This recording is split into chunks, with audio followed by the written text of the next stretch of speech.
Hey. So I wrote this poem.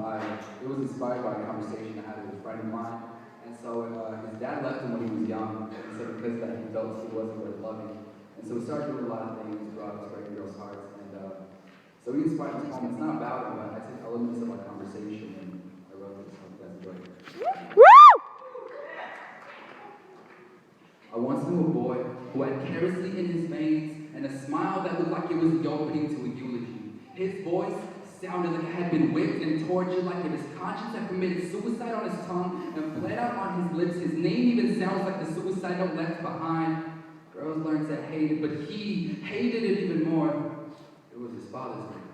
His father, the man who beat his wife more than he ever kissed her, who had hate carved into his vocal cords and hid his insecurities in a fist. Brian told me that after his father walked out of his life, his own mother couldn't even look him in the eyes that held Shakespearean tragedies in the pupils of the gaze, frozen after years of physical and emotional abuse. They were his father's eyes. So Brian learned to hate at an early age.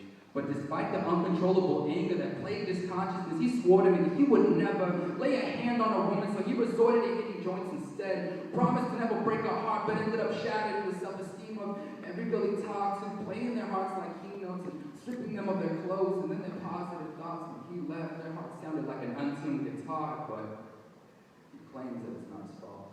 That he was sentenced to life with a broken soul. How could he function when the best advice he'd ever received is that love feels like whiskey as it burns down your throat? The girls are just another form of intoxication, and either way you'll end up hungover, so you need to choose between downing drinks or breaking hearts. They're his father's words.